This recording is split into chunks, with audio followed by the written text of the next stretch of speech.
Hello, good evening to you all, our valued listeners. Good evening to you, fellow Biafrans, fellow compatriots. Good evening, wherever you may be in Biafra land and Western Europe. Good morning to those of you in Asia, and good afternoon to those of you in the States of America. Wherever you may be, we say another happy day. We are welcoming you once again and as usual to the studios of the Voice of Biafra International and the Biafra Broadcasting Authority, coming to you from the city of Munich, Germany. Ikenna Odibia is my name. Don't forget that this Voice of Biafra International and the Biafra Broadcasting Authority comes under the auspices of the bim-massob family, Biafra Independence Movement, and the movement for the actualization of the sovereign state of Biafra. Under his able leadership, His Excellency Chief Dr. Raf Owazirike. So we are broadcasting today because Chief Dr. Raf Owazirike made it certain that we have to broadcast. And we so much appreciate their services or contributions.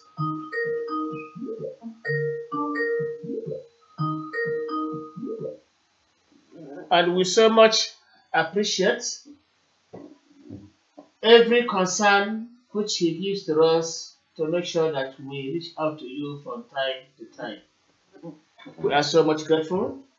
So today I won't be able to mention, of course, there are people already with us online. Let me say Kevin O. Ezema, Ikechukwu Amochukwemeka Abazie, Joseph Ugochukwu Okoye, Nadi Ben Ebuchukwu, Oliver Owo, Samuel Ekeke.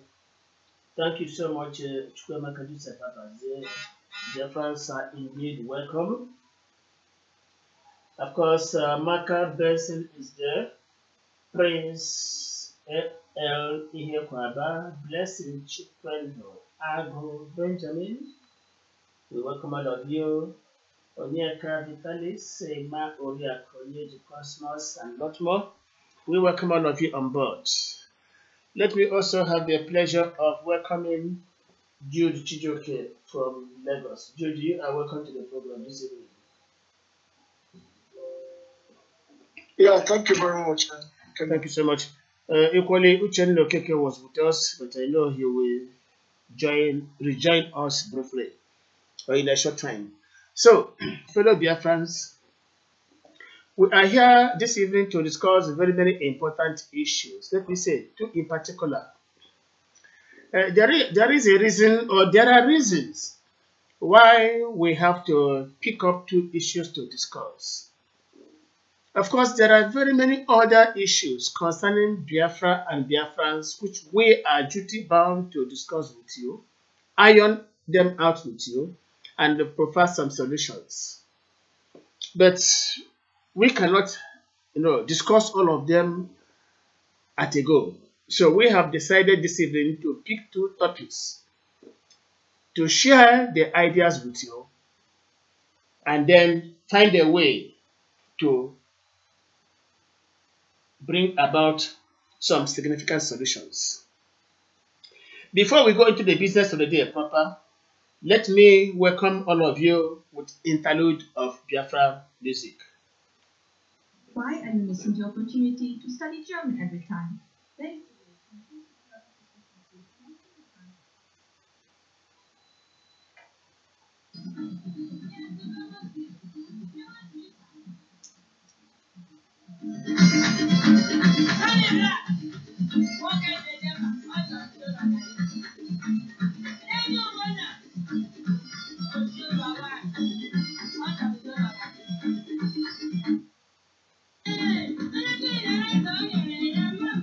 So we welcome you with interlude of Biafra music and we continue from there.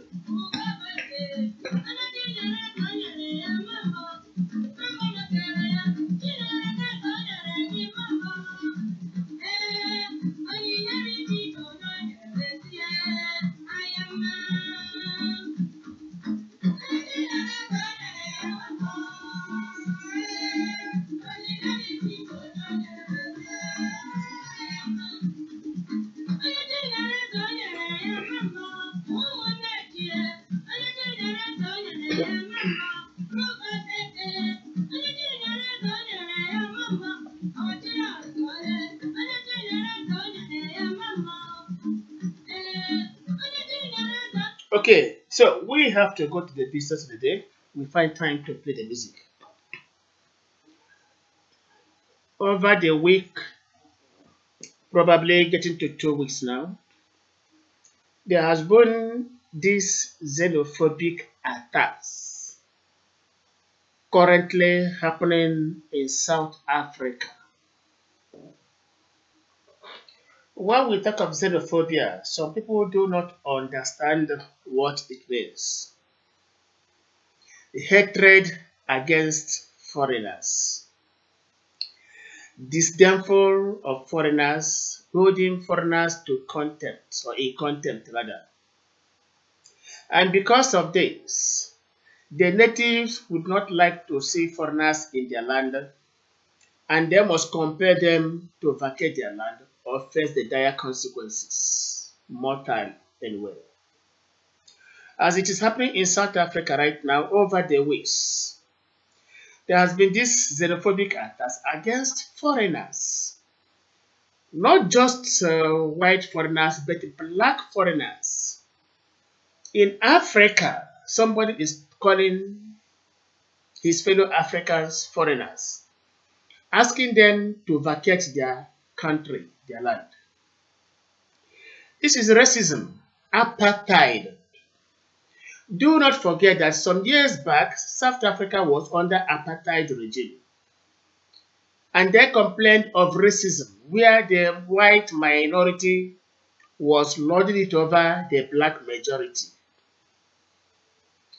It was Nigeria that mustered her resources, both human and material resources, and compelled the South African regime under de Klerk to relinquish apartheid power, hand over that power to the black majority, represented by Nelson Mandela. Ever since then, South Africa has been a better place. That was 1994, precisely. Now, as things turned up, many people started visiting, moving down to South Africa in search of sustenance, in search of better life. Zimbabweans, Mozambicans, Nigerians, Cameroonians, Somalians, Kenyans, Ugandans, and what have you. Just like equally, you have South Africans any other part of Africa. Now, but our concern now is, much as we know that death anywhere is the same as death another place. When somebody elsewhere is crying like Zimbabweans are crying, we quite understand the language that somebody must have lost someone very, very dear to him. So in this case, we have seen through video clips, picture clips, posted on social media, Facebook in particular, and what we are seeing does not give anybody any joy. It is appalling. What we are seeing on social media is intolerable, is imperceptible. The South Africans that emerged from the rigors of apartheid regime, made certain by the white minority, of course assisted by their own fellow Africans, more especially Nigeria, could now turn to fight the very people that helped them to come out of apartheid enclave. Now, our special concern is that our own Biafrans, our own Igbo people are very much affected. They are killing our people. They are burning our businesses, our shops, our stores. They are rendering everything we have sterile, bringing down our business community. In South Africa today, the foreigners, more especially the Biafrans, are no longer safe. And to worsen the situation, the South African President Ramaphosa was not diplomatic at all. Since the exit of the former South African President Joseph Zuma, and the ascendancy of this Ramaphosa, South Africa has never been the same again and can never recover from it. This man was quite undiplomatic, coming on air to accuse foreigners of taking over their businesses or operating without licenses. How could that be? If there are foreigners that operate in South Africa without valid permission licenses, South Africa has police, of course. They have everything. Law enforcement agents. Why not release? Why not send out law enforcement agents to go and do thorough searching, find out who are those foreigners operating some businesses here without valid permission or licenses? That should have been a better option. You send out your police and they go into the society, into the marketplaces, business community, discover what is amiss, and then give report. You don't have to arrange or rearrange things. But instead of doing that, the South African president, poured salt to injury, heightened the tension, supporting the killing of foreigners. Biafrans are there, Mozambicans are there, Zimbabweans are there. Of course, why this is happening, Zimbabweans are retaliating, burning any perceivable South African business in Zimbabwe. Anything that is South African, resident in Zimbabwe, is under attack equally right now to teach these brigands in South Africa a big lesson. Some days ago, the Biafran leader, His Excellency, Chief Dr. Wazirike, was on air to advise Biafrans in South Africa not to get involved in violence. Of course, we have always operated on a philosophy of non-violence, please. But while advising our people not to indulge in anything violent, he warned South Africans that nobody has monopoly of violence. The Biafran leader, Chief Dr. Wazirike, warned some days ago that much as our people should not retaliate violently, he warned South Africa that nobody has monopoly of violence. Let South Africa not forget, and let us not also forget that in Biafra land today, as in Nigeria, South Africa boasts of a lot of economic activities.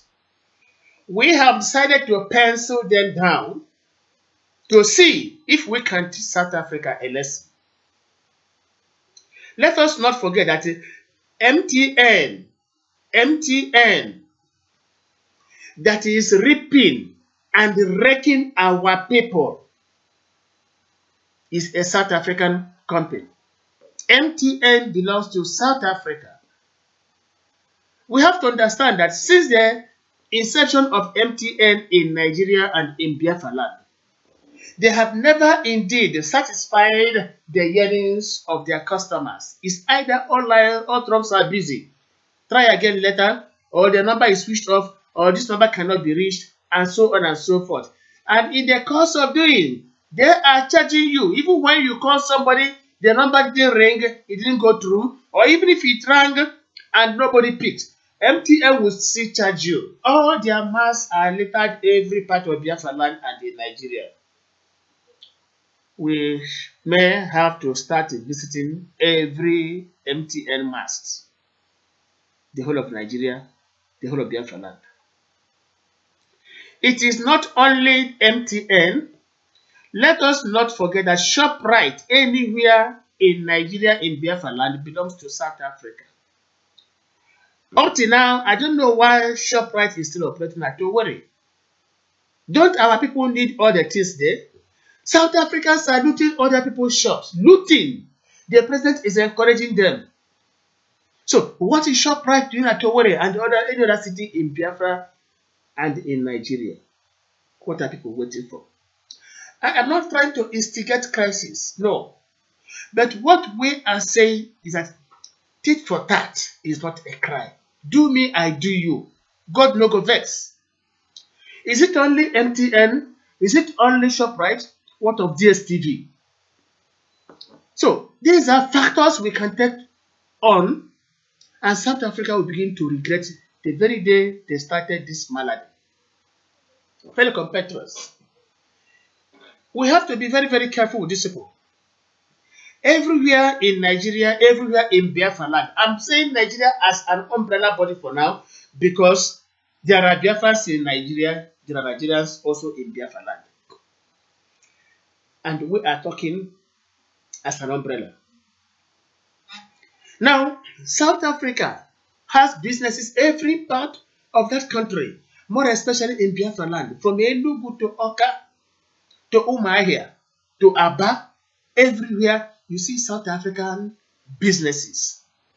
My people, if South Africa gets free, gets away with this without being touched, they will try it another time. Remember, this is not the first time this xenophobic attack is taking place. In the recent past, it has happened 2 times consecutively. Nobody reacted. So they feel it has become a right, a priority. And now South Africa is at it again, killing people in cold blood. And their president is coming out to support the killings of their fellow Africans. What are we to do? Are we going to fold our arms? Are we going to place our arms at the back for this to continue to slap us on the faces? And tomorrow we say we are Christians. Let me be honest with you. We are Christians indeed. But I have always said that self-defense is nature's eldest law. Self-defense is nature's eldest law. We have to defend ourselves. And in the course of defending ourselves and we become aggressive on South Africans, we are not going to regret it. How come wherever we go, these people don't give us respite, they don't give us peace of mind? In Nigeria, our businesses are being burnt down. In Ghana, Igbo businesses, Biafran businesses are being burnt down. In South Africa again, it is the same story. Why are they pushing us where every day we go? We try to keep peace, we try to make peace with our neighbors, with our host countries. But this we don't like peace. That we try to make peace does not mean we don't know how to grow violent. We know, but we don't like it. Because in Igbo land, we don't like shedding blood. In Biafra land, we don't like shedding blood. And for the very fact that we don't like shedding blood, this is where and what our enemies capitalize on to kill our people, destroy our businesses from week to month, from month to year. Must we always fold our arms and begin to answer the Christians waiting for heavens during the hereafter? Let us start here on earth. If you lose this earth, we're going to lose the heavens as well. Because God, in His own infinite wisdom, placed us here first and foremost to conquer here. Are we going to allow these enemies to conquer us? The Biafran leader has warned South Africa, you don't have monopoly of violence. Even over there in South Africa, if Biafrans in South Africa decide to hold South African regime to ransom, we can do it confidently. I repeat, if Biafrans in South Africa want to hold South African society to ransom, we can do it confidently. Heavens will not fall. But you see, we consider them as our hosts, and we would like to destroy that country before we come back home. So, fellow Biafrans, we are here to take your views. If you cannot call us, put it down in writing. I'm going to read it on our screen, and then the whole world will hear. Are we going to allow South Africa to get away with this xenophobic attack against foreigners, against Biafrans? This is the question we are asking. Brief intelligence basic.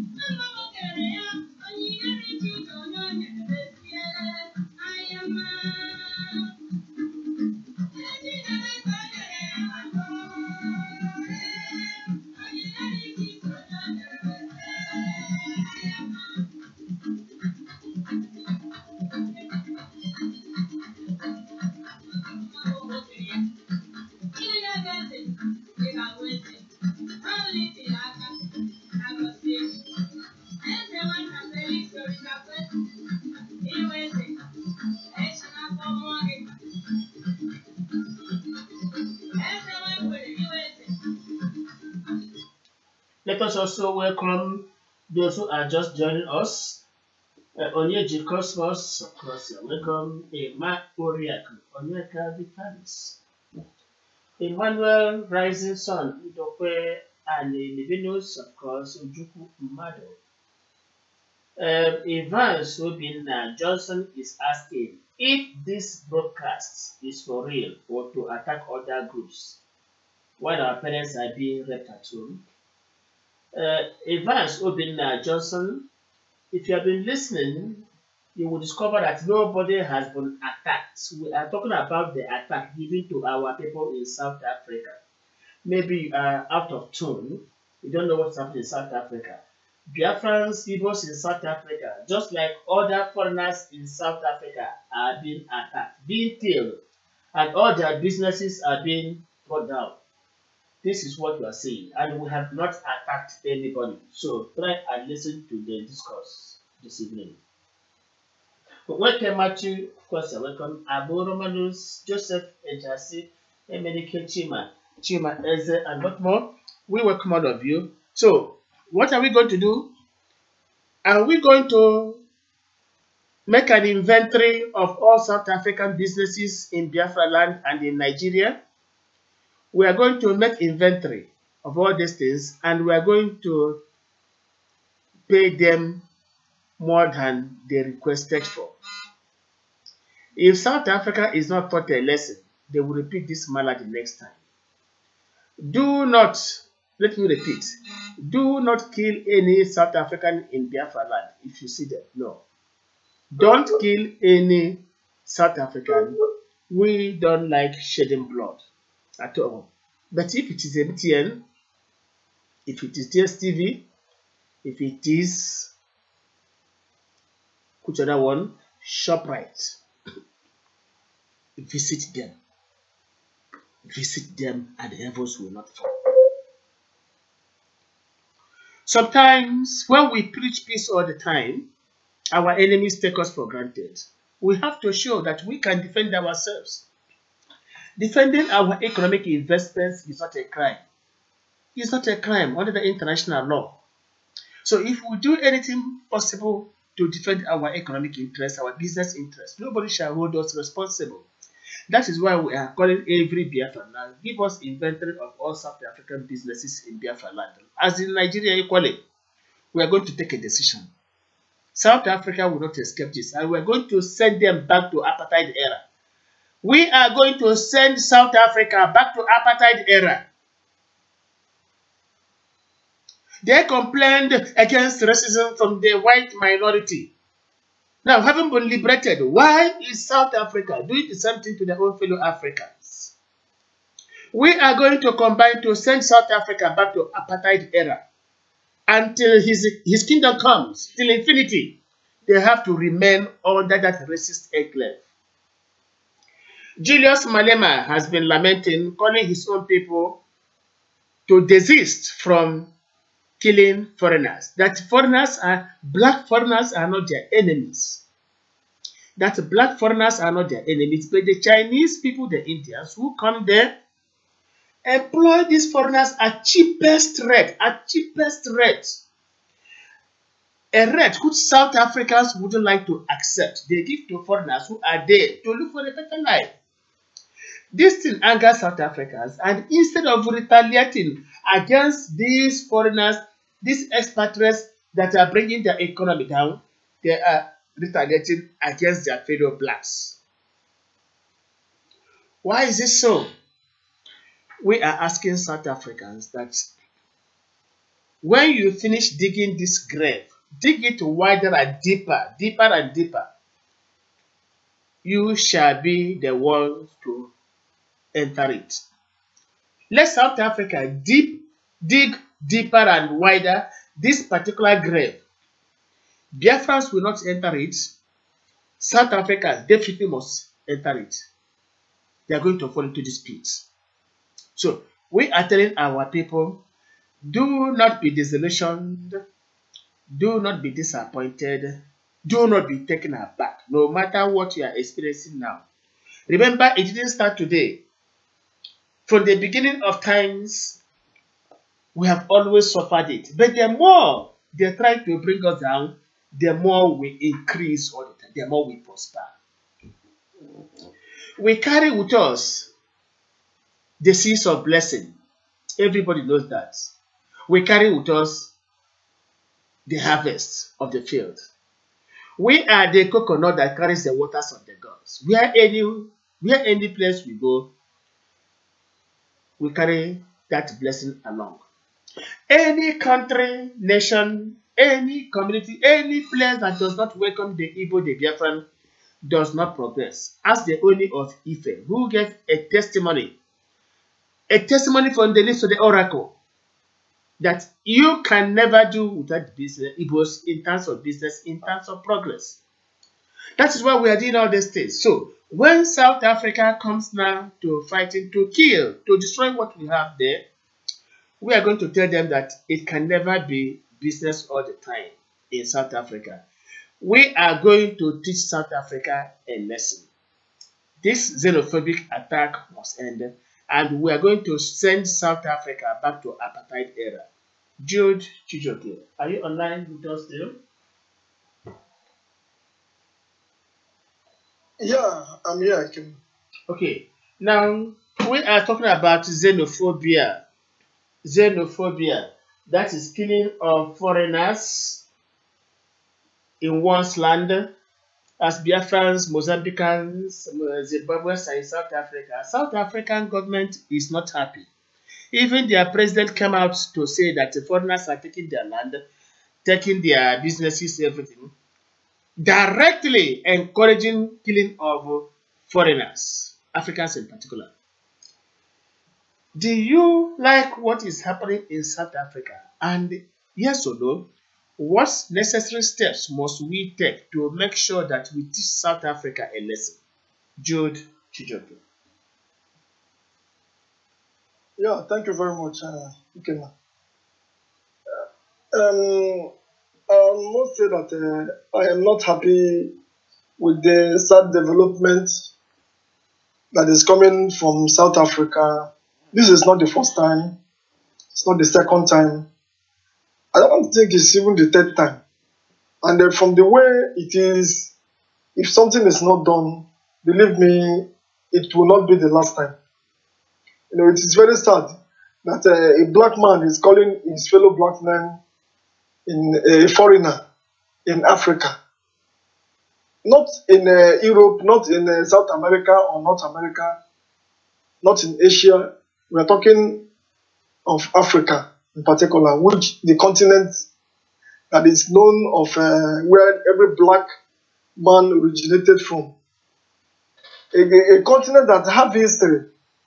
You know, it is very, very saddened. I'm not happy each time such kind of topics comes up, because South Africa, you know, as a country that just got its independence not that long ago, you know, I believe the country should be assisting other people that are fighting for freedom, ensuring that they are promoting freedom, most especially around Africa. And it's all about leadership. But instead, they end up suppressing, killing. Maybe, if you look at the whole internet, see what these people are doing. Suppressing people that are fighting for freedom, people that they know that they find it difficult in their own places, but they felt that they can come to South Africa and enjoy some certain freedom in order to pursue their dreams or pursue their goals. But eventually, you know, they are being killed like rats. They are being killed like they are nobody. They're not even regarded as a human being. And the worst part of it is that when you talk of the government, most especially the government of Nigeria, they have not made any statements. They have not made any effort to ensure that they call the South African government to ensure that the Nigerian citizens over there, you know, are being safeguarded, but all because of they felt that the particular people that are being killed in those areas are not probably the Hausa people or mostly the Yoruba people. The people that are in that are more in South Africa are Biafrans. They are Igbo Biafrans and the other part of Biafra. So the government of Nigeria never really put much interest. And not to talk of also again the international media, the international news media, they have never done anything, because if you are watching the what they call it, all this foreign news, you find out that they do a lot of selection. I don't know why. Probably because they are protecting their investments, or they felt it is best for their own best interest. They don't want to report any negativity, but so they are shying away from the truth. But the truth is that the people that are being killed are mostly the blacks. So if you watch, they're like the way you reported today, Zimbabweans and some other African countries have started reacting. But when you come here in Nigeria, their investments, the South African investment in this country, none of them have been touched, because we are peace-loving people or what. So sometimes I don't know how to put it. Okay, from the last report that I was able to gather was that even the South African politicians, they are using it as a campaign manifestos, that they will ensure that they recover back their jobs, that they will ensure that foreigners go back to wherever they came, and they indirectly inciting the younger the youths of South Africans to move to the street, start picketing, start killing people, and then believing that that is the solution or that is the way out. Believe me, it is very, very certain, and I am very, very disappointed, most especially in South Africa, because it is not the first time, like I said, not the second time, and not even the third time. But from what you have asked today, what can be done to ensure that they stop such, and then in fact, what can we do? I think we can do it. We have to start in boycotting whatever investment these people in place in our country. I can't call for violence, but I believe that if we can be able to rally around, protest, and then probably we are going to make the Nigerian government to act, because this should be a government matter. This should be a very big government matter. It is not something that the individual can handle. It is the Nigerian government or the government of any country can as well call the government of South Africa to order.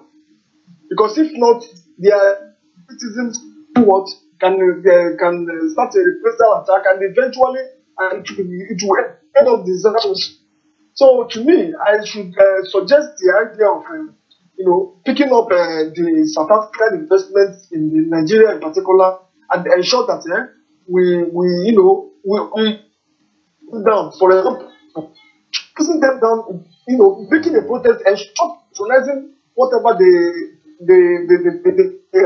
I think that will probably call them to order. That will bring some attention to it. It is going to be from the Nigerian government, which, if the people did not act, if the people did not come out to cry, like through the social media, we can use the social media to start a kind of a campaign against what is happening in South Africa. Then our government will react. But if not, I don't know what is going to happen, because it's very, very sad.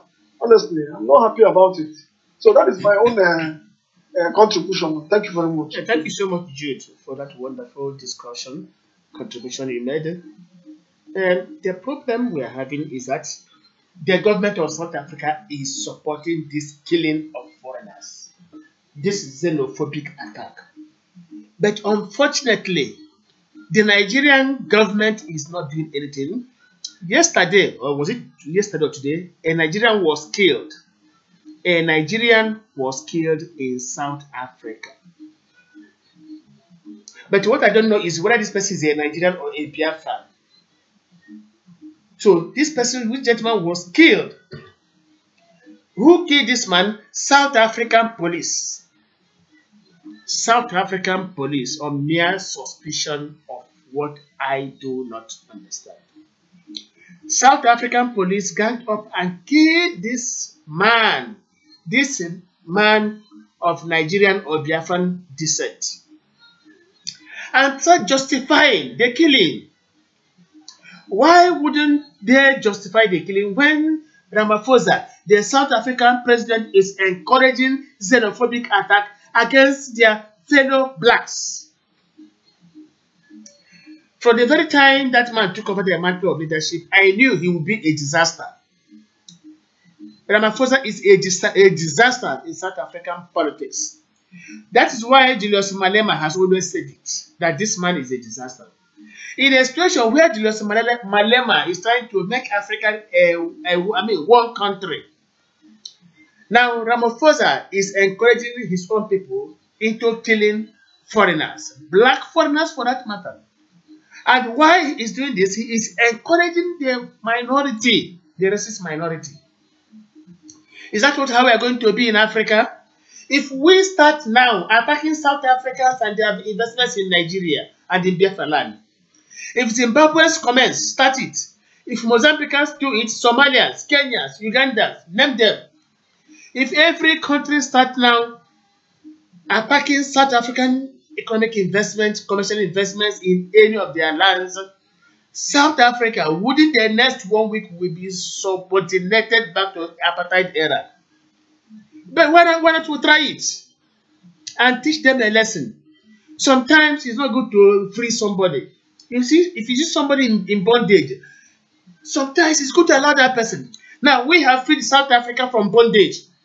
We have freed South Africa from racist enclave, from apartheid regime. You see what they're doing now? The only way to pay us back is to say, we shall go, or we must go.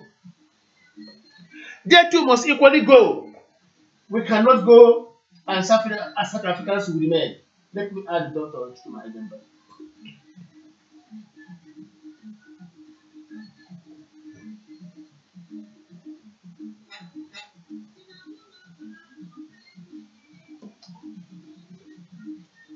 Hello, Dr. Gemba, are you online with us right now? Hello, Dr. Gemba.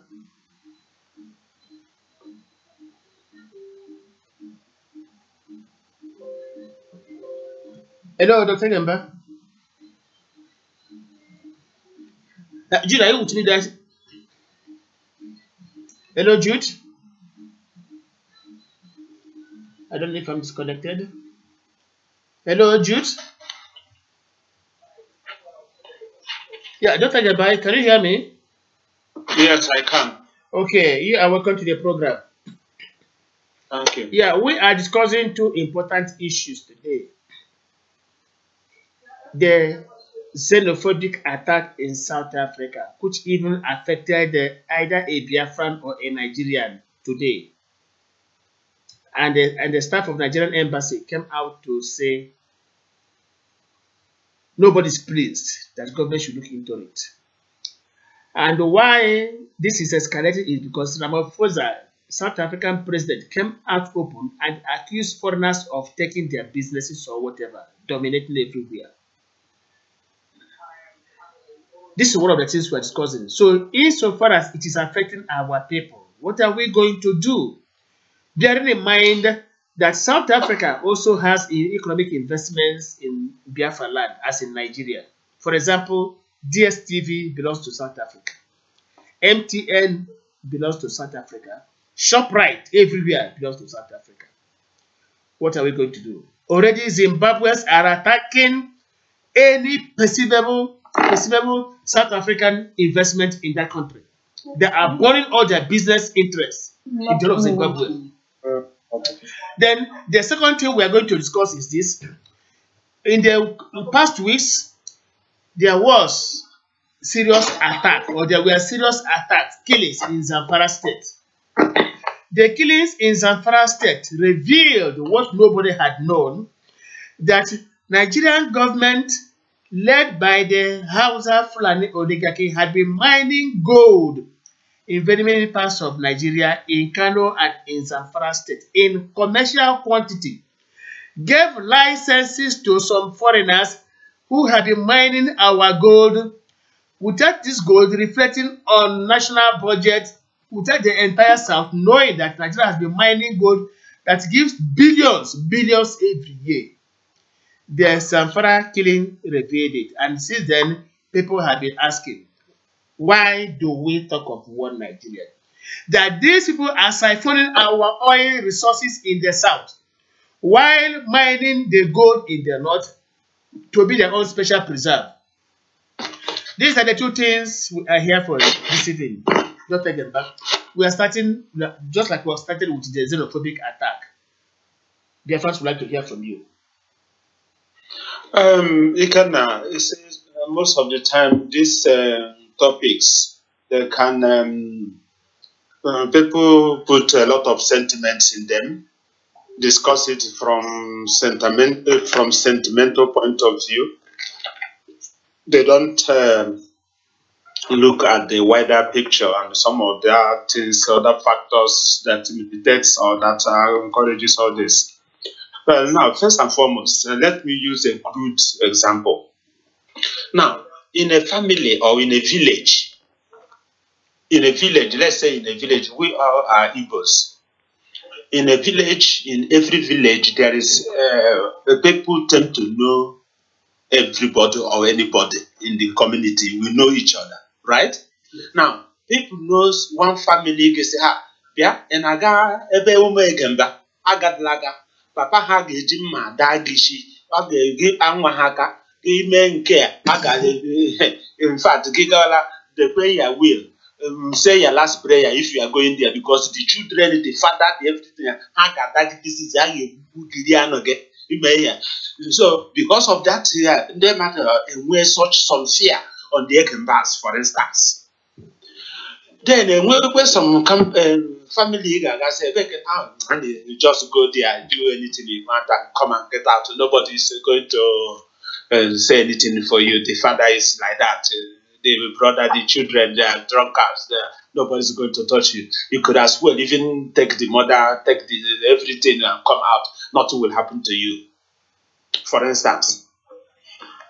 Now, if you bring this to a country, if a people in a country, Nigeria and Nigerians are known to be careless. They don't care about themselves, about their country, about anybody. They don't care. So whenever anything happens, your government is not going to say anything. Your embassy, of course, is part of the government. They are not going to say anything. So the government in that country knows about this. So nothing is going to happen. Are you with me? Yes, we are with so you. They are not going to do anything. So all over the country, all over the world, rather, people know that Nigerians. They know that Nigerians don't have a government. They know that Nigeria and the government is divided. There is ethnic distinction. If you touch now, for the fact that the Nigerian government is dominated by the Fulanis, and the Fulanis don't travel. Fulanis don't. They are not adventurous. They are only conquerors. They are only helpsmen. Now, how many you live in Germany? How many Fulanis of people of northern Nigerian extraction? Nobody. Not less of Nobody that are there. Nobody. Good. Now, come to England, the same thing. Come to many other parts of the world there. Those that are there are either on government sponsorship or so on and so forth. Is that correct? That is now, true.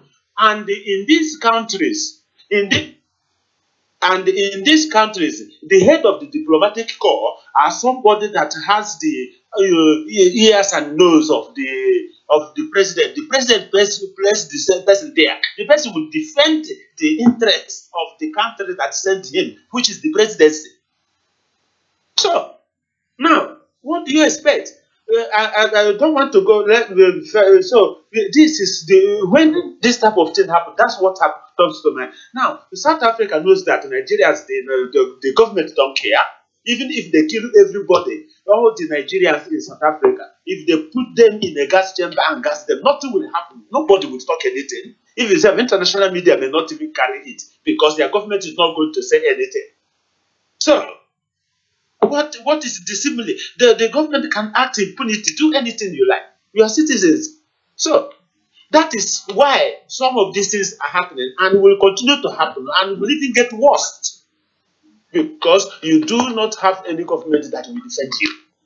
You do not have any government that is going to do a protest. Now, even the citizens themselves, they have become so docile, they have become more shock absorber than shock absorber. Now, in some countries, if it is where citizens are patriotic enough, and this type of thing happens, you have mentioned the three principal business interests that is very multinational, that is making weight in Nigeria. They are exploiting Nigerians. ShopRite, MTN. Now, if you say today, many Nigerians say as a protest, I am going to give up my MTN line, or I will not recharge my MTN line for in protest. Or the other, which other business you mentioned, the MTN, DSTV. So what about construction companies? And DSTV as well. Yeah, DSTV. Okay, if DSTV is one of the most popular, they have the highest share, the biggest share of pay TV business in Nigeria. Is that correct? That is true. Now, so can you imagine if you have a patriotic country, if you have patriotic citizens, or this, they say, yeah, let us vote with our custom. Let us vote with our pocket. Everybody who have the DSTV, change it to a different one. By the time they do it within 1 month, then the message will go to the South African government. Now, the government will say, do you know what? I am going to cancel the license of MTN. Yes. And there is a lot of other providers. Cancel this thing. People will be forced to change their number overnight. As a matter of fact, in Nigeria, almost everybody has got at least 2-3 lines. One of it is MTN, one of them is another provider. So if they cancel the license of MTN, nobody will even notice at all. It is the MTN that suffer it. Now, you talk of ShopRite. If you say people now, if you have a democratic, patriotic citizens, organize the citizenry, they say boycott ShopRite. If you don't shop in ShopRite, there are other small supermarkets and upcoming supermarkets. By the time you do it, their business is affected in 1 month, 1 day, 2 days, 1 week, 2 weeks, 1 month. Then they will put pressure on their own government. Excuse me, Dr. Gamba, please. Excuse me. Dr. Gamba, excuse me. You know, if we talk of boycotting their ShopRite, we still do something good for them. In South Africa, as we are talking now, all shops belonging to foreigners are being looted, and police are there guiding the looters. So, I'm not even talking about boycotting. I'm talking about the situation where our people will enter ShopRite and take away what they want to take. I'm not even talking about looting ShopRite. I say boycott them if you don't want to pay fire for fire, or shoot what do they call it? If you don't want to go down that route of looting, you say, okay, nobody should shop, or citizens will come and boycott the shop or close the shop, the entrance to the shop. We say, anybody going there, you are going there at your own peril. Now, by the time, how many shops? At least there's one in Owerri. I'm quite sure there's one in Onitsha. I'm sure that there's, I know the one in Enugu. I have shopped there. There's also one at Oka. Oka has one as well. Some of these places. So that is it. Then we can, but you don't have government. Politicians, what they ShopRite now will go and will bribe politicians. They will even bribe the state commissioner of police. They will be guided with an armored car, not even a pole. That is the type of country you are having. That is why nothing will happen to you. If you are in Nigeria, you are outside, you think their country will provide you. You don't have country in the first place, so nobody's going to come to your aid. So talk another thing. You see, there were some Nigerians that were killed some days ago in Asia. Nobody cared to know. Nobody cared to know. This is what we are saying.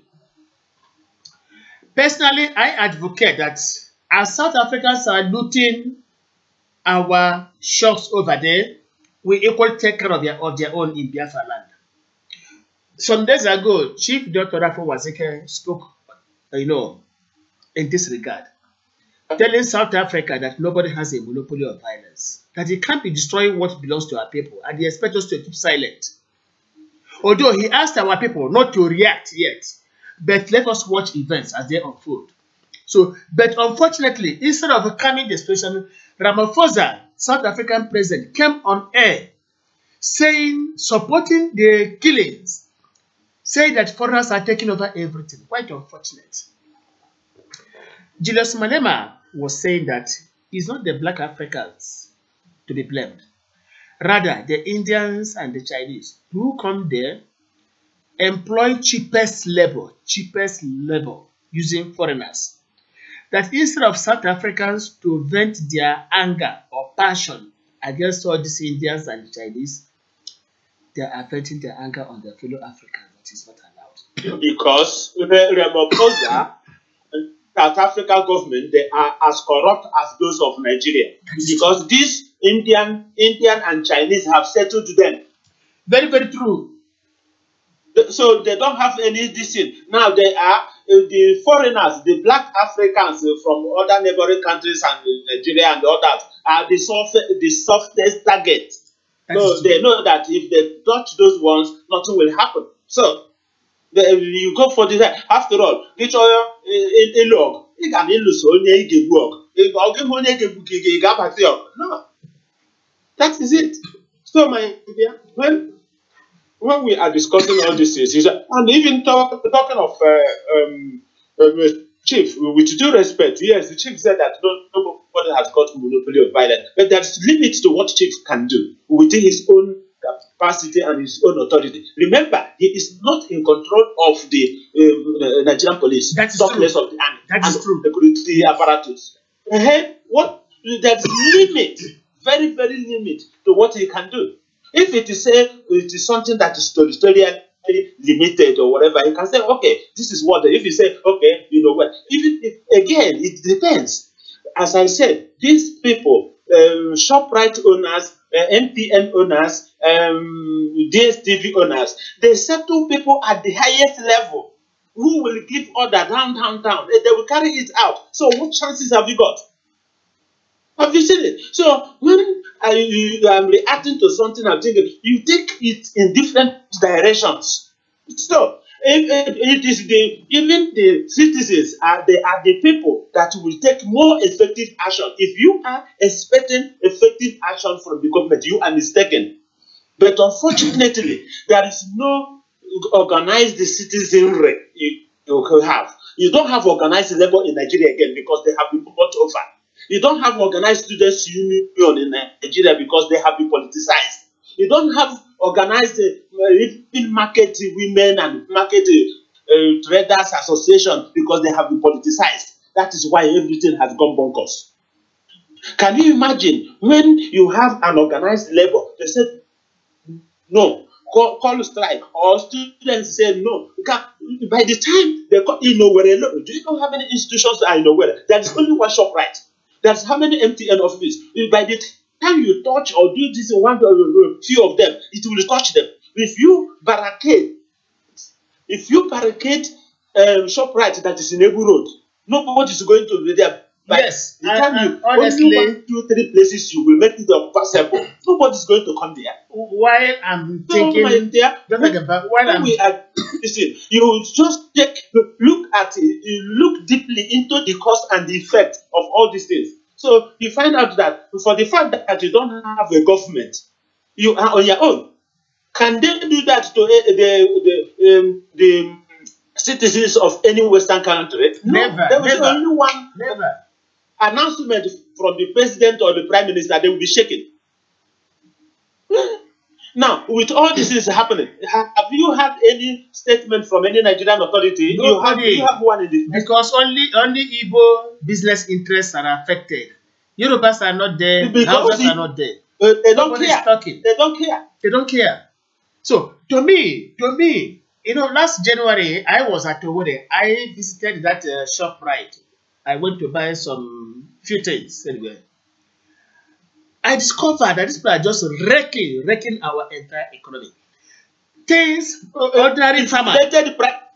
Inflated prices. Yes, things ordinary farmers could sell in the open markets. Everything now they import from outside. Said to our people, at that cheapest rate and then make the common man and woman, you know, not to have anything to fall back on. So, to me, what I'm advocating is that we cannot continue to accommodate South African excesses. Something must be done. We cannot continue to accommodate them. I am even suggesting if we can take to, let me use the word that we can use, if we can mobilize our people, let them go and barricade the South African, the ShopRite at Owerri. I'm not talking about the ones, anywhere we have ShopRite. Let our people go and barricade them. Then it will be a signal to South Africa that we're not prepared. That is what mobilize. How are you going to mobilize it? You know, in Zimbabwe, don't forget that. You know, in Zimbabwe, Zimbabweans are now fighting back. Zimbabweans are fighting back. Every perceivable South African business, whatever it is, they are burning everything down. And I feel that if other parts of Africa start the same thing, South Africa will sit up. Look at South Africa that Nigeria rescued from apartheid regime. How many years ago? How many years ago? I don't even want to go. I don't even talk about even Cyril Ramaphosa. Anyway, what is the other opposition leader? He said he's more like a puppet. Since no, I don't want to. Julius Malema. It's Julius Malema. So, my dear, so that is the problem. We don't have any. That is why being organized is important. When this type of now, okay, look at what is happening even in Sudan. I'm quite sure you are following what is happening in Sudan. Yes, I do. And you are following what is happening. You are following what is happening in every part of Africa. Can you imagine where citizen power is influencing a lot of things? Just exactly. Algeria. They demonstrated the president resigned. They said yes. No, it's not. And right now, Sudanese people are on it.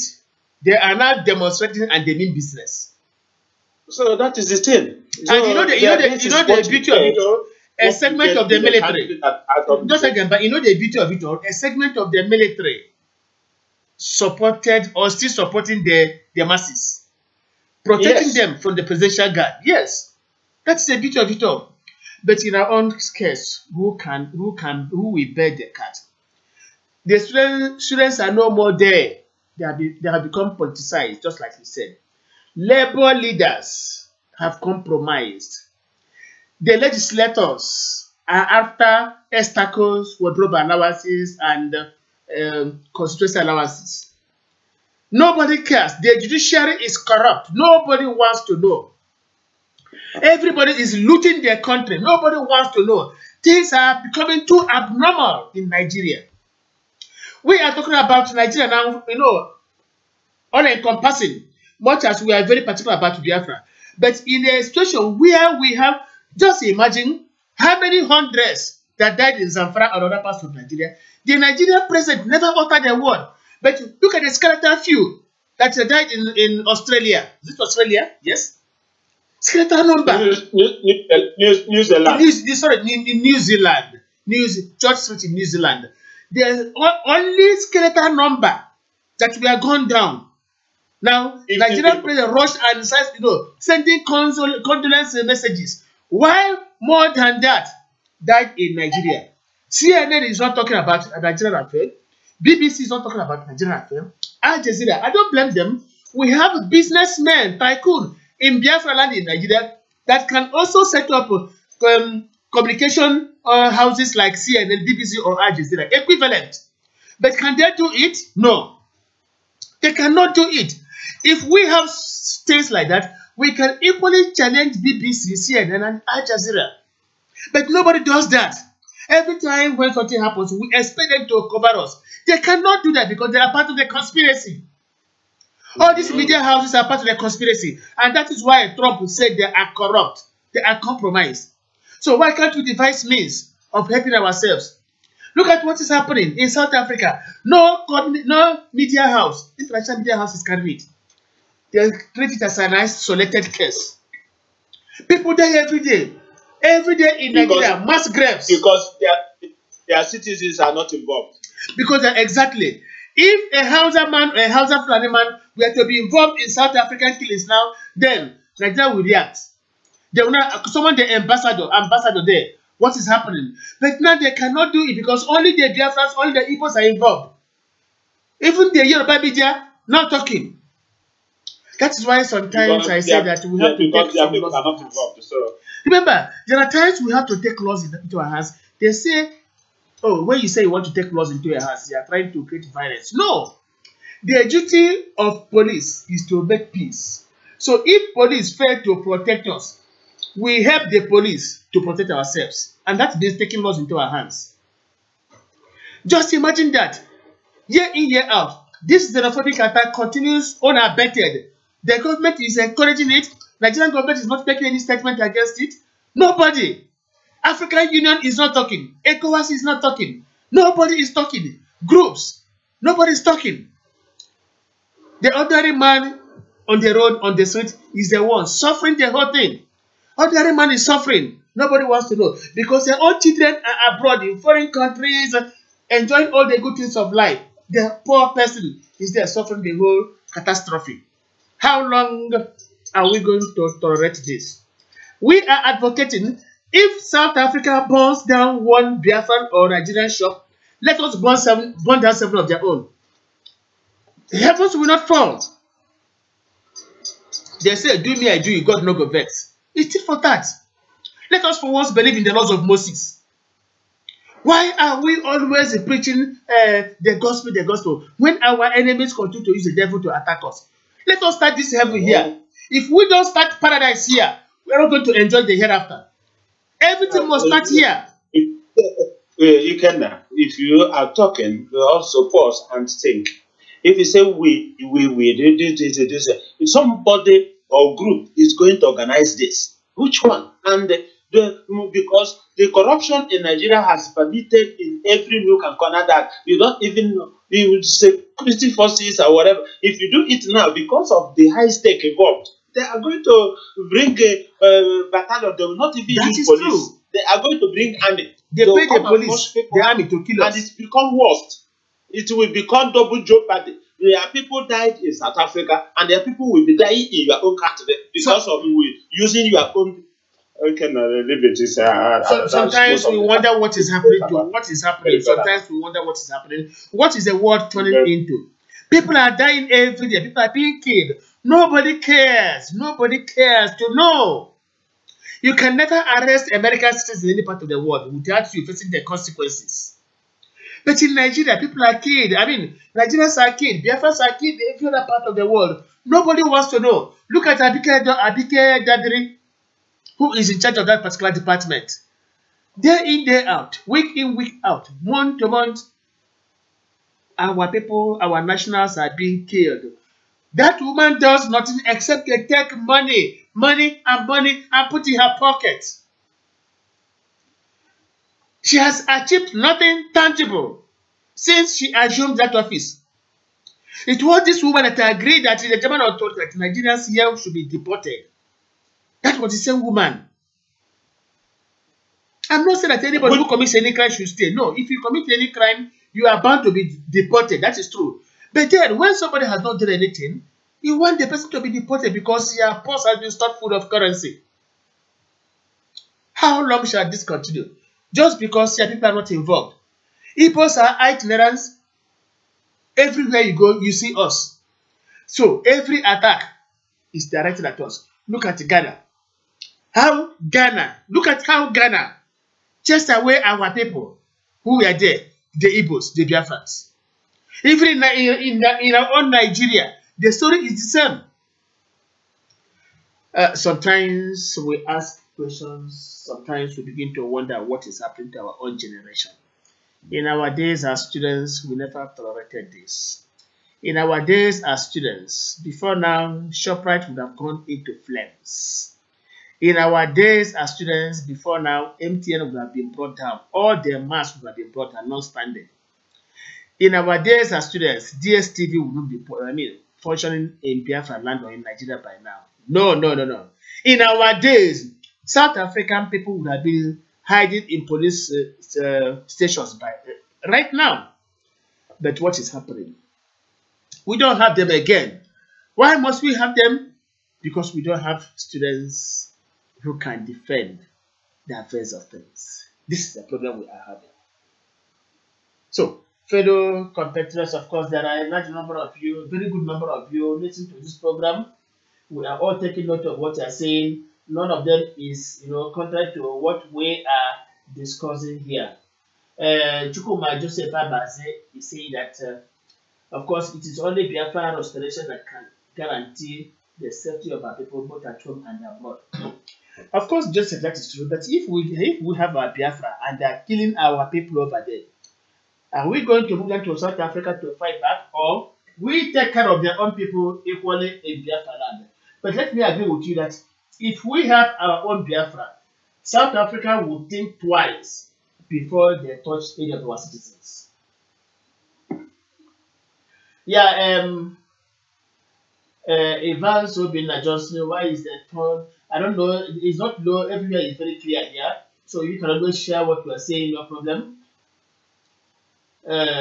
Joseph, of course, is saying that we can, under this Nigerian dispensation, just like Dr. Gaba pointed out, there's nothing much we can do because Nigerian government is, in conspiracy against our people. Of course, I have my case man right now in South Africa. I would like to mention his name for security reasons. He's monitoring this particular broadcast right away from South Africa. I spoke to him 2 days ago.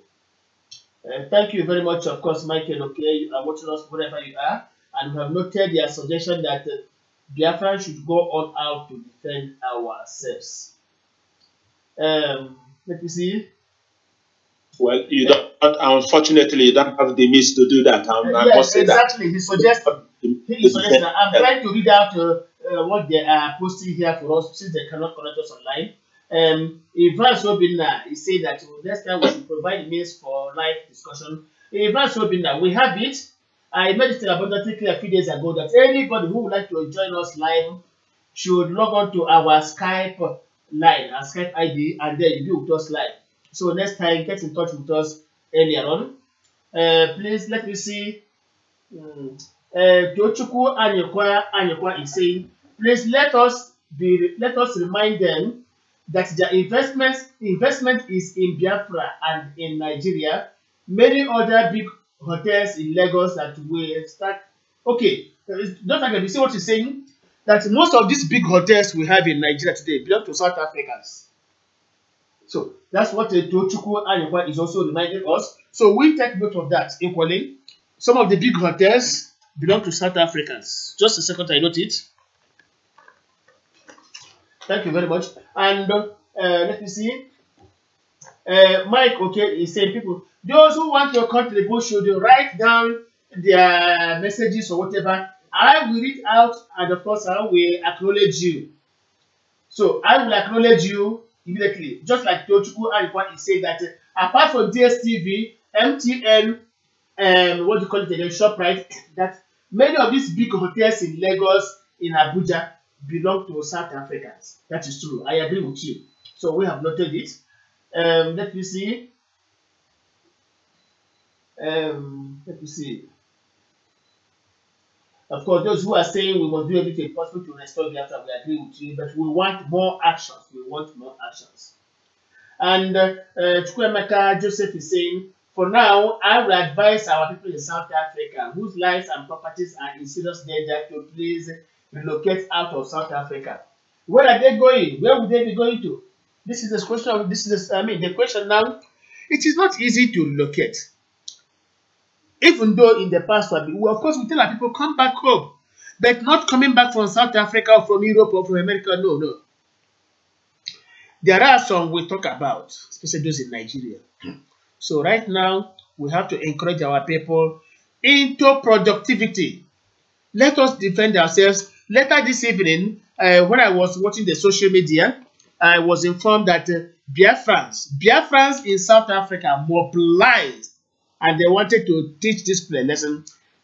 Because of that, South Africa had to recall all their police on special duties outside. They gathered, preempting any eventuality from the Biafrans because they know the consequences if we react indeed. So, These are some of the factors, we have a ground. Before we continue, let us play a little again of Biafra music to accommodate ourselves.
Okay, we take it that way.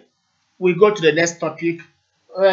Those of you who are suggesting, who are advising, we have read their comments, we have noted. We are going to put our house in order. Let me say, we are going to put our house in order. And we shall really do something to checkmate the excesses of South African people, and equally to devise means of protecting our nationals over there. We are going to do something. We cannot just be talking and talking and talking and doing nothing. We shall so into action. South Africa, we promise, we are going back to apartheid era. It's a matter of time. Now, over the weeks in Nigeria, there are a series of killings and killings, more especially in the northern part, precisely Zamfara state. Sometimes people begin to wonder, what is the cause of this killing? Has it got to do with religion alone, or is there something we do not understand, we do not see? The Nigerian government, dominated by the Hausa Fulani, kept some secrets from the citizenry. That in Zamfara, as in Kano State, gold mining has been going on over the years. That the Nigerian government gave some expatriates license to operate, to mine gold in Nigeria without their consent, without the knowledge of the southern people, without the consent of the legislature. Giving out license to foreign experts. Who are these expatriates? Yesterday, there was an order that every company mining gold should stop and go back. That means government knows that all their licenses will be taken away if any of them was seen mining, unabated. Nigerian government. Why Nigerian government is mining the gold in Zamfara and Kano? What becomes of the royalty? Billions, running into billions from what we saw yesterday and today. Nigerian government has been making billions from gold mining. And this billion not ever mentioned in the national budget. Instead, this money goes into the coffers of the northern people. Why this is happening? They put their siphon in our oil industry and continue every hour, every minute to siphon our crude oil down to Kaduna. So if the oil in the south belongs to Jigawa, like one idiot said, if the oil in the south is for every Nigerian, so the gold in the north is only for northerners. Oh, come on, let us think about it. The funny part of it is that this is happening Southern legislators are doing practically nothing. Southern governors are practically doing nothing. Nobody is talking. I have suggested again and again, we have to form a third force that will be dealing with all these politicians one after the other. Those of them we sent there to represent us, but instead of doing that, they collect their own individual agendas and put in their own pockets. We must be teaching them a capital lesson. How come nobody is talking? Mining gold. Gold is as precious as crude oil. Once you have the two, you don't have any problem in life again. Nigeria has been mining gold in Zamfara State. Look at the video clips, the pictures, everything clear. There's nothing to deny again. For government to have made a statement on that, acknowledging that licenses were issued to some expatriates to mine gold in Nigeria. Why then do you tell us about one Nigeria? Why must we keep allowing things like this to happen and nobody is challenging the status quo? It's quite unfortunate. Don't again, but you're aware of this, I'm sure, that the killings in some parts of the north is not religiously induced, but because of the mineral resources abundant there, and they are killing. Just like it's happening in Congo Republic now, and sometimes in Liberia, because of diamond and what have you, these people are killing. This is what has been happening in Nigeria, where they are using religion to kill our people. While Benin, at the backyard, they are mining our gold. For the fact that every royalty from this gold mining goes to the north without the south knowing. Why the crude oil is for everybody. Dr. Kempa, what do you have to say about this? Again. I don't know. What is it that I'm going to say again? It's just because of the sorry state in fact we find ourselves. We don't have a country. We just have a bunch of cabals that are doing whatever they like with impunity, and nobody questions them. What is it? This is, I honestly speaking, I don't have any adjective to qualify it. And it is continue, and it will continue like that for at least 4 years or more. And no, it's nothing you can do. Those who have got never seen only Jirima.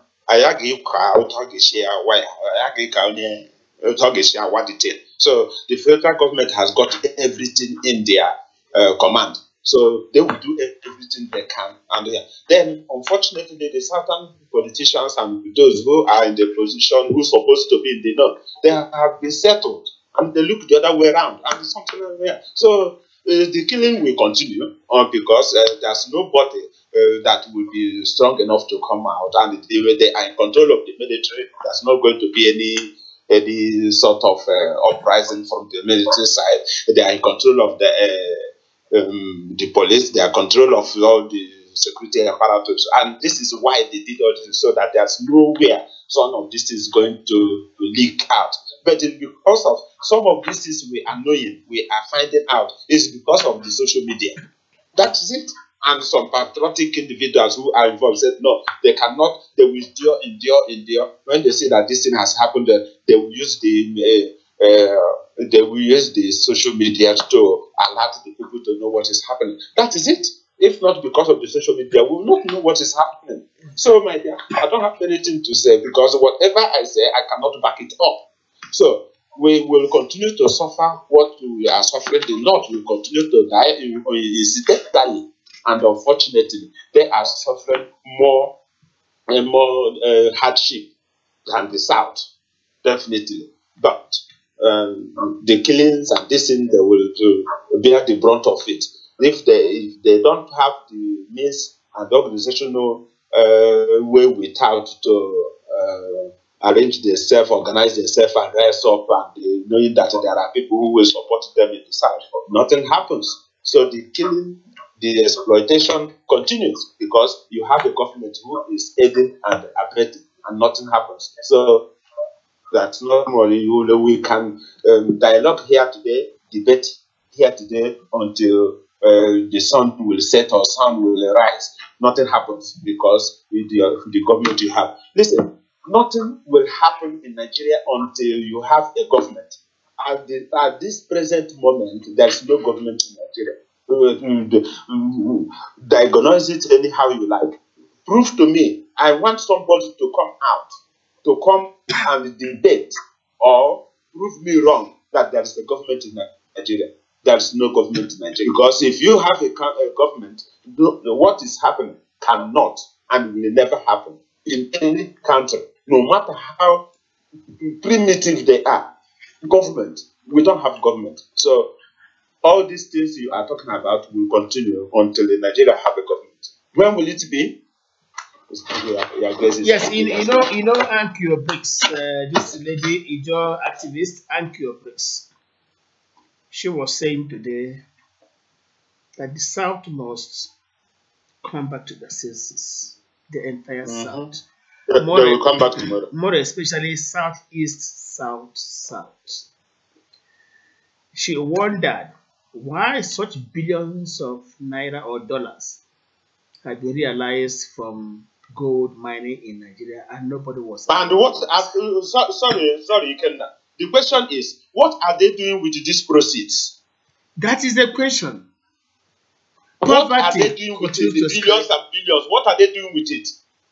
Any project, any infrastructure development, any this thing? What are they doing? You have they allow foreigners. They allow this.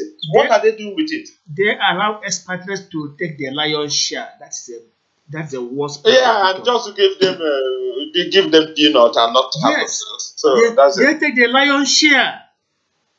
They take away this gold raw and pay a patri sum to a Fulani man who does not know what riches are. Anything you give him, he's satisfied. That is why these people come there and pay them peanuts, and cut away our minerals. There is no government. There is no government in Nigeria. Let us be honest to ourselves. There is no government in Nigeria. The Nigerian president is a disaster. Nigerian president is a disaster. Sometimes I wonder who imposed this man on us. Briefly, let's beat the music and then I attend to some urgent issues. Just a second. Don't take them, but you can take over you can be talking while I attend to some issues. Few seconds. Okay, wait please. Let the music play.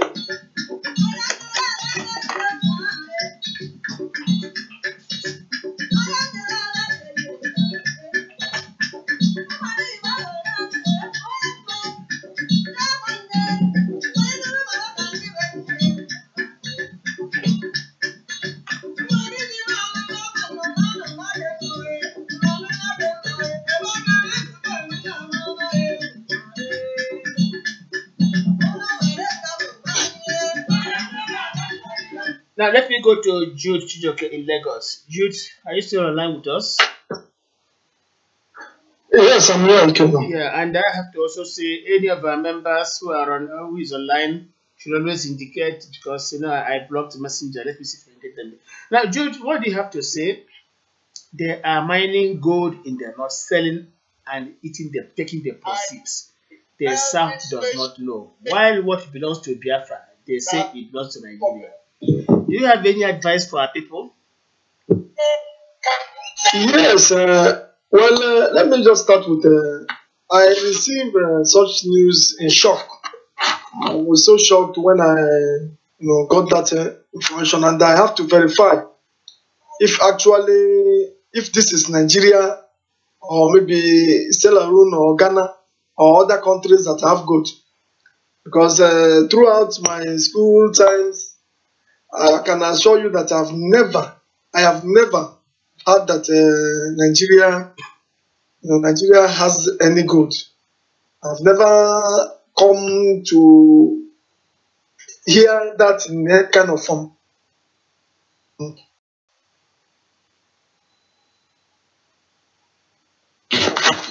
Yeah, I'm not hearing you. Why will correct you? Let me read that word to somebody wrote in.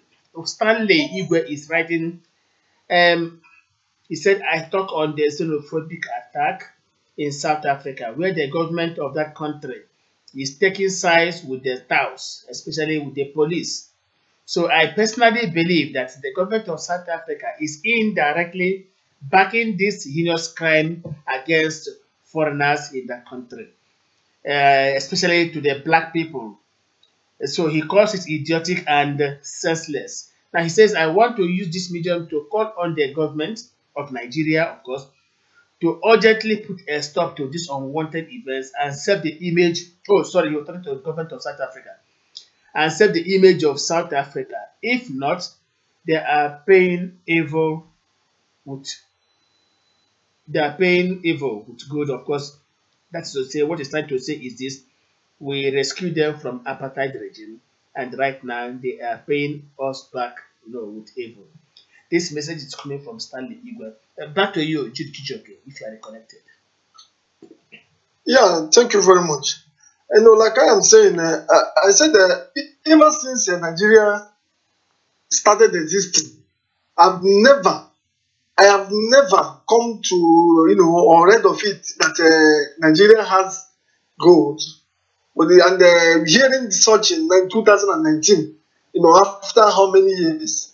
Oh my God! And then you start wondering, when was that gold discovered, and how long, have they been mining the gold, and where are the funds? What are they using the money, that the billions that they are realizing from there?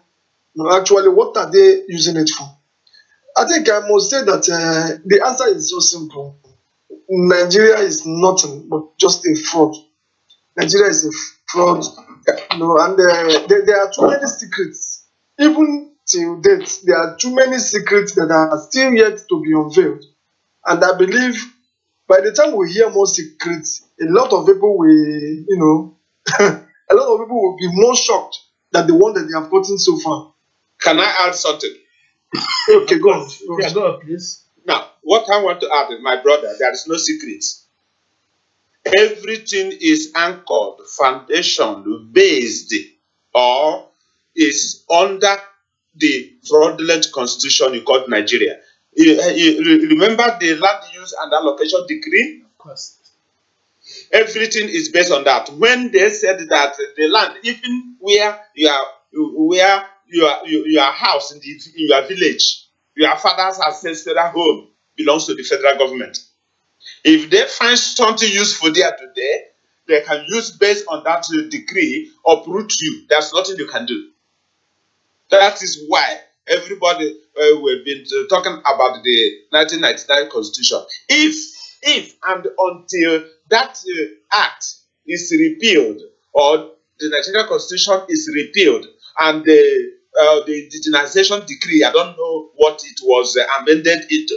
These are the legal instruments that were put in place to make it difficult for people to fight for their destiny. That is under federal destiny. So under federal government, the law, the land in Nigeria, and everything inside the land belongs to the government. So there's nothing secret about it. It is open, and the government is acting on it. So if they come, it is their right. They relocate the village, mine it, cut it away, give peanuts to those they need to give up. Then those who will cut it and go away, process it, come back and sell to you at exorbitant price, or even give you loan to buy it from them at exorbitant prices, and so on and so forth. There's no secret, my brother. It is all done with the gro eye and the acquiescence of all the people in the National Assembly. All Nigerians know. If you don't know, go and find out. The land use and allocation decree, I don't know if it is 1973 or 1978, enacted in the 70s. 1978. That is what it is. And all of them were codified and confirmed and sealed and signed and delivered with the fraudulent Nigerian Constitution. So everything is illegal. There's nothing you can do unless the foundation is broken. You will continue to get what you have. Thank you very much. Go ahead. Yes, unless the Yeah, foundation is broken. Just go on. yeah. Thank you very much, Dr. Gamba. But I still I believe that a lot of people must have thrown their life into this secret, because when I say secret, I mean a lot of people does not know that Nigeria has gold. A lot of people never No, knew I that know. this gold. If you, sorry, my brother, sorry, I keep interjecting. Now, if you under the almost all minerals you can think of is abundant in Nigeria. Now, what you then the this thing is that if you don't look for them, you will not find. I think it is written in the Bible that seek, you will find. Knock, the door will be open for you. Some of the few items, the most lucrative ones they have found. There are some of them that are more capital incentive to dig and they explore and they get out. But because gold is not, it is capital intensive, but because it is too lucrative, you can quickly turn over. That's why there's a lot of zinc and other minerals that are available. But the government are not interested to spend money to look for them and use it for national assembly. As we have asked, the money that they've been realizing in selling this gold or this one, even the peanuts they are getting from it, which runs into billions. Now, if they are getting billions, which may be 10-20% of the total, then imagine what the other people are Exactly. stealing and running away with. So that is it. That is it. So the minerals are there. There is a list of them. Either they don't want to let you know, but those who knows. But because of the fact that they are still lying beneath the ground, number one. Number two, and because the land don't belong to you, you will not even check. If today you dig and there is oil found in your backyard, the federal government will come and relocate your people and they dig it because it is their prerogative, it belongs to them by virtue of the land use and allocation decree. Go ahead. Yeah, thank you very much, Gamba. I still believe that a lot of people must have been killed. A lot of people must have been silenced in order for them not to expose, such a thing that is going on beyond. Because we are all Nigerians, first of all, and then we knew how those resources. And when you talk of in terms of allocation, what are we generating from the mining of gold? In which pocket, in which coffers does they put such? So, like when you talk of EFCC, ICPC, or other corrupt, bodies that were set up, it just shows that everything is nothing but a fraud. Okay, let's assume that this is a southern state, and then such a thing has been going on for decades, for years, without the interest of, without being aware, without people being aware, and eventually the federal government discovers such. Let me just put it that way. How do you think that they will treat the governors or the people that are in charge of those? They call them as Excuse me. They call them names. Excuse me. I want to follow your own line of thought as well. You see, just like we are saying, federal government deploys the military in the Niger Delta area against oil bunkering, killing our people. Exactly what these people are doing in the north, mining gold illegally. Let's say legally because government is aware of it. Thank you very much. Why hasn't the government also deployed the military and the police to go and arrest or kill those people? The only place they can do this and do it with anybody wearing them is in the Niger Delta, in Biafra land as well. That is a problem. So, can we now make a comparison and know that there are two Nigerias we have there? The Nigeria of the north and the Nigeria of the south. Go on, Jude. Yeah, thank you very much. I think you just made it simple, because we knew how the whole thing is going on south, most especially We knew the story of James Ibori.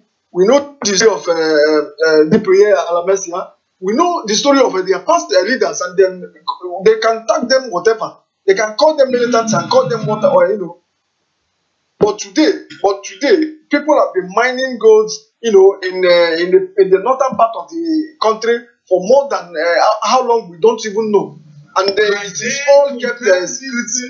Today, Go on, Jeff, please. Sorry. that this Yeah. So, and it is very, very disappointing, honestly. So, if you can ask me, what actually is coming into the federal government coffers under the name of gold mining? So, it's a secret that that have been kept for years. It's a secret that even presently now we don't even know anything. When you talk of the bodies that are to fight corruption, this is the corruption in the highest order.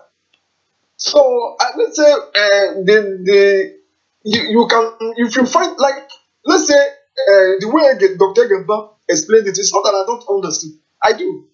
When he talks of the land use allocation decree, it is very quite clear. But presently, I am not even aware. A lot of people were not aware. A lot of people were surprised that such a thing has been going on. And the funniest part is that we don't even know where the money is going into.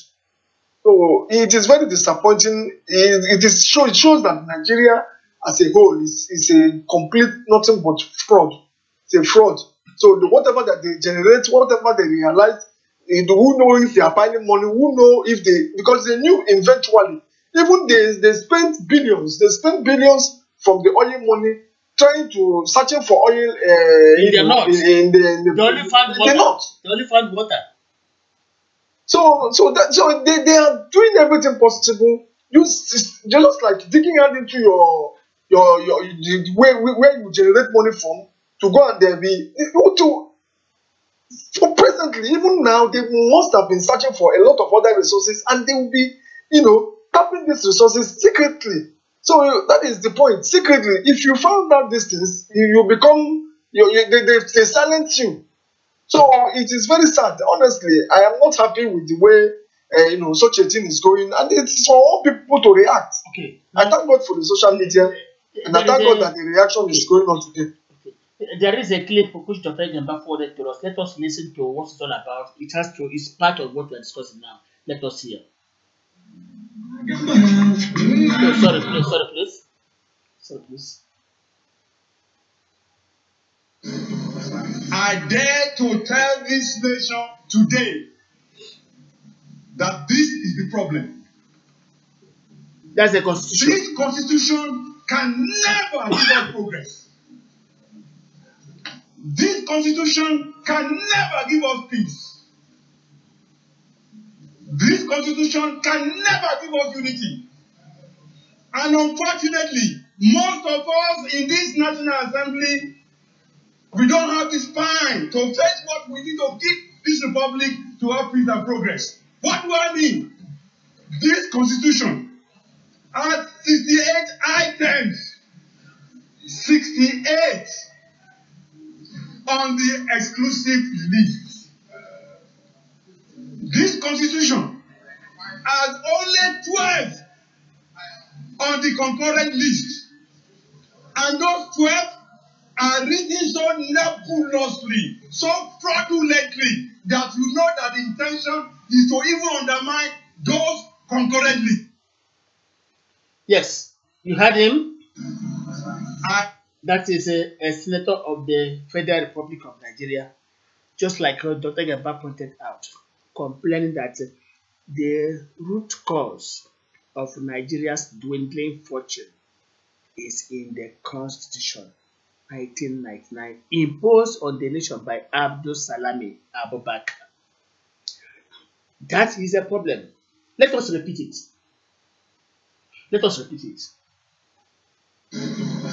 I dare to tell this nation today that this is the problem. This constitution can never give us progress. This constitution can never give us peace. This constitution can never give us unity.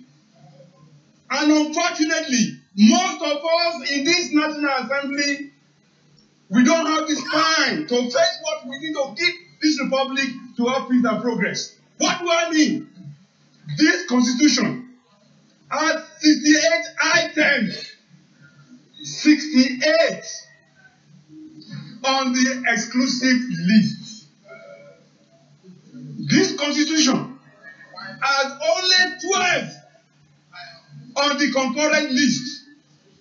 And those 12 are written so nebulously, so fraudulently, that you know that the intention is to even undermine those concurrently. Okay, we have had it all. The problem is with the constitution, just like Dr. Gamba rightly pointed out. Ronnie Nadi has been talking about this. Ronnie Nadi has been a lone voice pointing out the problems in the Nigerian constitution, that something must be done, it will be done away with. But nobody listens. The problem is this. Sometimes I begin to wonder, who are our neighbors? We discussed with the Yoruba people on steps to follow. The last minute, 11th hour, Yorubas will back out. This issue of constitution, the Yorubas have been in the front line shouting, screaming. When it is time for us to take action, every Yoruba person will go into hiding. Come on. I don't know what has become of Nigeria. We are alone there. Even while alone, there are still people who do not want us to move forward. Such atrocities are being committed here and there. We have legislators. What are our legislators doing at Abuja? I continue to ask this question. What are they doing at Abuja? In a civilized world, 5 strong men will do the job for them. 5 strong men will take care of all these legislators. And I hope you understand what I mean. Unless we do that, this will continue to repeat itself. Something must be done to take care of all these legislators. Be you a senator or a member of the House of Representatives. There are some times we keep silent and it becomes troublesome. We need to speak out. Enough is enough. We must try to reinvent Biafra before we reach our promised land finally. Fellow compatriots, we have taken 2 hours exactly for this particular broadcast. Remember, we always take 2 hours anytime we are broadcasting, and we don't exceed it for reasons that are quite obvious. So in the next 5 to 10 minutes, we shall be bringing to an end this discourse. But before then, let us touch briefly on what happened in Imo State a few days ago. Dr. Gamba, are you with us? You are from Imo State. I'm from Imo State. I don't know, children. Now, Imo Airport was in flames 2 days ago. Imo Airport was in flames 2 days ago. Some people are pointing accusing fingers on the outgoing regime. Others are not. Dr. Gamba, how do you feel knowing that Imo Airport went into flames 2 days ago? Dr. Gamba.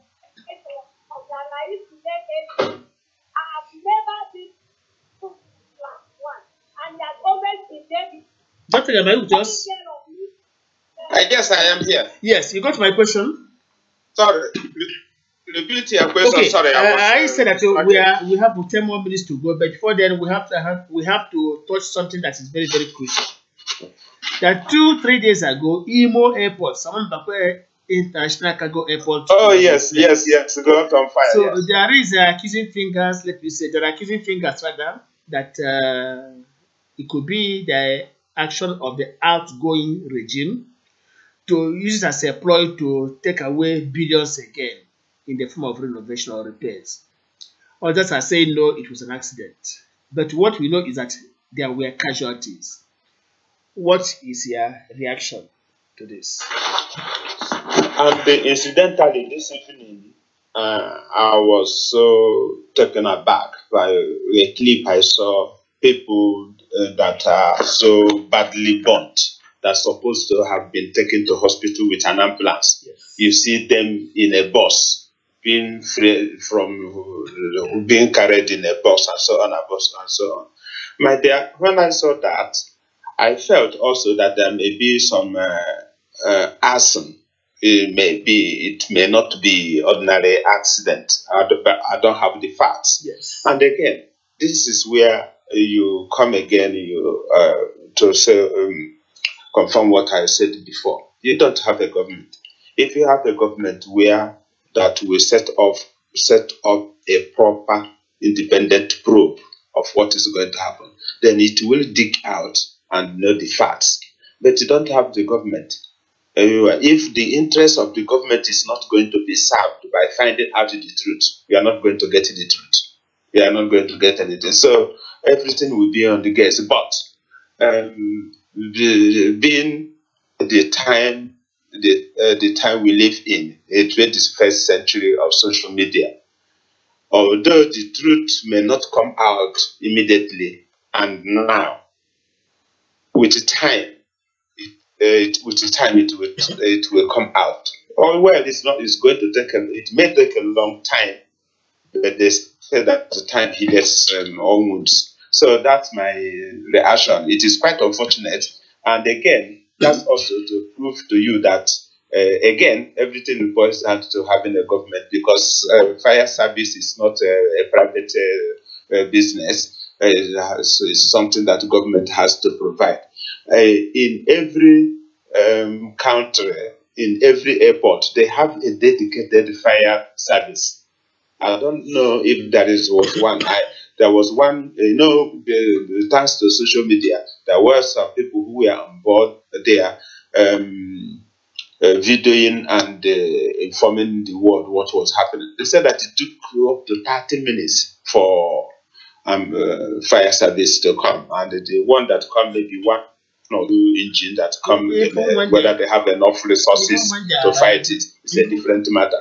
So the fact remains that the whole thing is there's a lot of suspicion, but with time we will find out.